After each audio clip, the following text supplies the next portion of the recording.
This is part 25 in a series of videos in which I'm attempting to repair this HP9830A desktop calculator.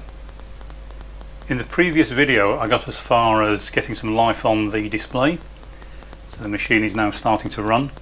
It's not complete yet. I need to get the remaining parts tested and possibly repaired.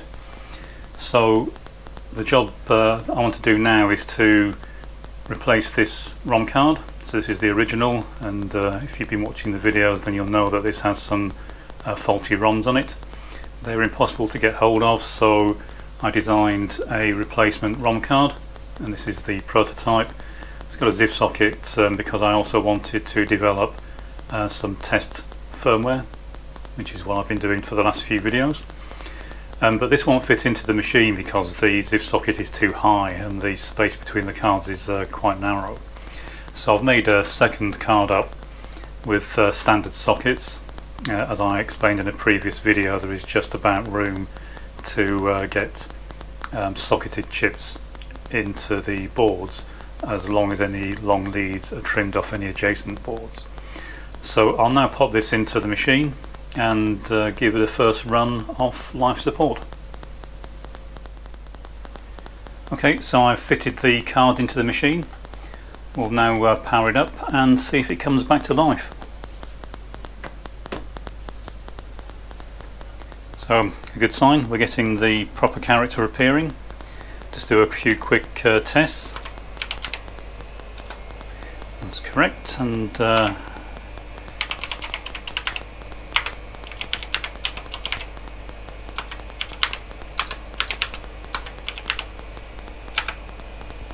it appears to be working. So the next job is to get the tape drive unit reinstalled. So I'll get this plugged in, make sure it doesn't kill the machine. Also I'll get the various other parts plugged in. So we've got the cartridge connector module, and there's another one of these that goes on the back of the machine, and then the various brackets and whatever else that hold these components in place. So I'll get all those bolted in and make sure the machine still runs, and test those interfaces to make sure that anything that's plugged into them will also run. Okay, so I have all the separate modules plugged in and the machine still works. I'm not sure if the tape drive's working or not. It seems to go through the motions, but I don't really know how to use it, so I'll need to read the manual and investigate that further. But the machine's running and it seems to operate. As I say, I'll read the manual and figure out how to program it and create a few programs, see if it behaves the way it's supposed to. But it is looking extremely promising. It's running with the new ROM card, and there does not seem to be any issues with that. There's no weird behaviour that I've found so far. It's actually a very nice machine to use. The keyboard is really nice, and it's a very pleasant display to look at. Just a few more checks, see how we get on, and then hopefully that'll be this project completed. So I'm sure it will come as no surprise that the tape drive doesn't work. Found a few failed ICs on the board so far, but the main issue I've come up against at the moment is the optical sensor for the tape leader detection has failed. It's dead short, so the electronics thinks the tape is at the end all the time, and it won't rewind or play or do anything else. So I need to find a replacement for this. Now again, I'm not going to hold out looking for an exact match for this. What I'm going to do is find an alternate type of sensor that will give me the sensitivity that I need and fit that, making sure it's the right height, and then I'll reassemble the tape drive if I can remember how this thing actually goes together, and see if that takes me any further. The rest of the machine's still working fine, and if I can get the tape drive working, then we should be a long way to getting this complete. Okay, I found a suitable sensor.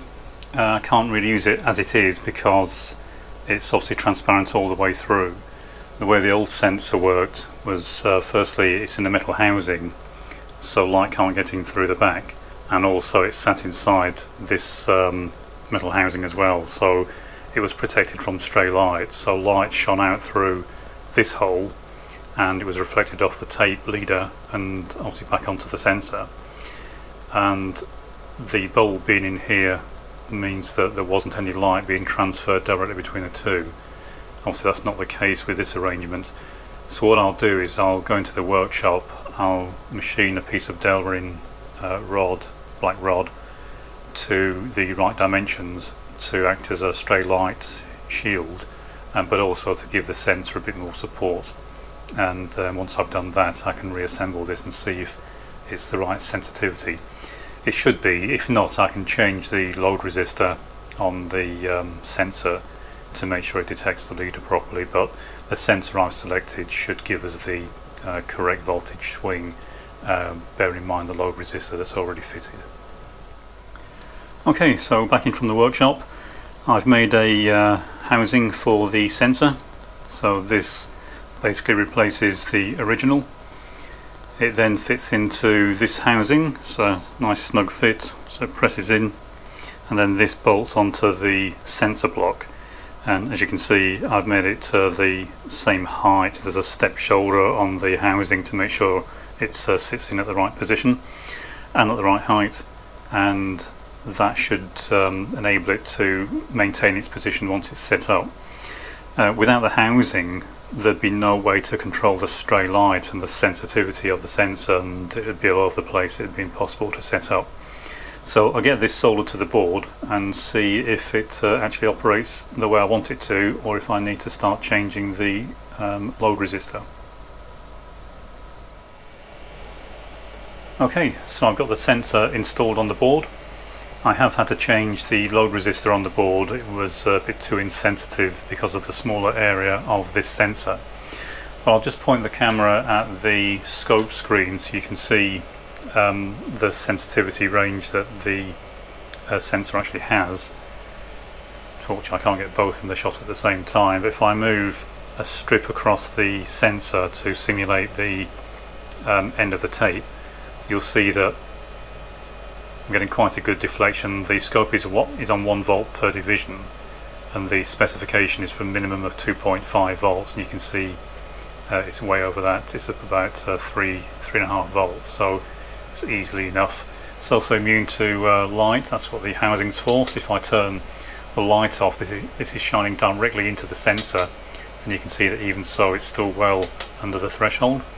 But if I put the strip back in front, again we're getting a very good signal from the sensor output. So that should work quite well. I just need to figure out how to get this tape assembly back together, get it back into the machine, and see if the machine can now drive the tape at all. Okay, I've got the tape drive reassembled. I think it's correct. The sensor fitted in quite nicely, all the dimensions of the housing were right, and what I'll do now with the machines powered up is look at the input to the digital control board for the cassette drive. Before, I wasn't getting any signal at all when a tape leader was passed in front of the sensor. And again, I've got a simulator, so I'll just connect the probe. So the scope is now monitoring the input to the control board. I'll put the sensor in front, and you can see that it can indeed detect the leader. If I move it out of the way and then back, so you can see it's detecting that quite nicely. Normally, of course, the cassette drawers closed and I've got a light shining into it, but even so it's working quite well. The next step is to see if the tape drive actually responds to commands. Before, it didn't do anything at all. It just thought it was at the end of the tape all the time. So I'll get a tape installed and then see if it works. Okay, so I've got a tape in the drive. It's not a proper digital tape. I don't have any of those yet. I've got some on order. And there needs to be a tape in the drive because there are a couple of switches at the top that need to be closed. And also, of course, we're testing the optical sensor, so I need to have a tape in there. So before, when I press rewind, the rewind key for some reason is wired directly to the control board, so it always energizes the solenoid and the motor. But the motor can run in multiple speeds, and all it did before was just rewind very slowly because it thought it was at the end of the tape. And also it stopped as soon as I released the key. What it should do when it is not at the end of the tape is continue to rewind even after I release the key. So if I press the key now, the tape should start to rewind and continue when I let the key go. So as you can see, it's now working the way you would expect. I'm not sure if you can actually stop it once it's started.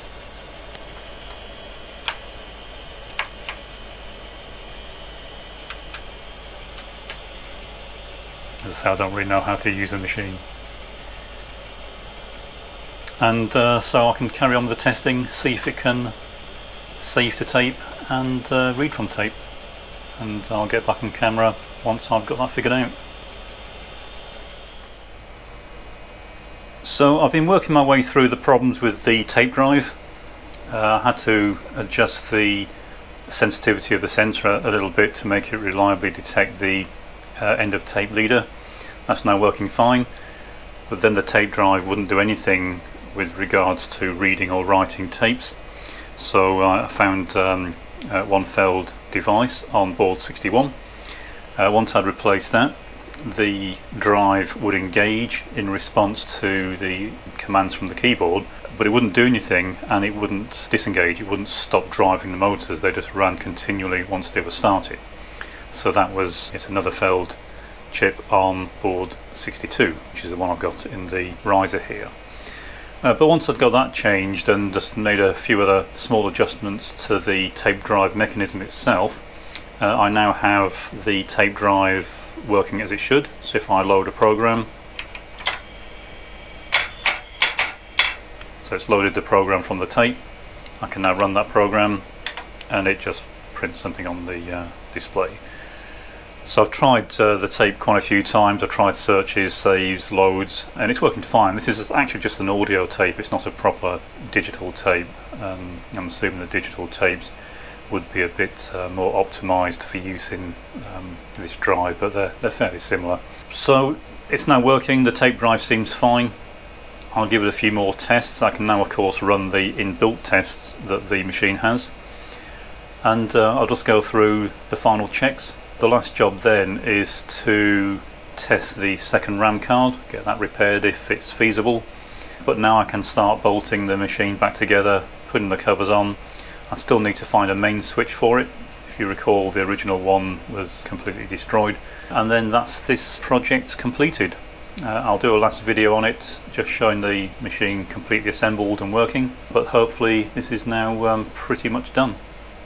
Comments welcome, and I hope you enjoyed this series.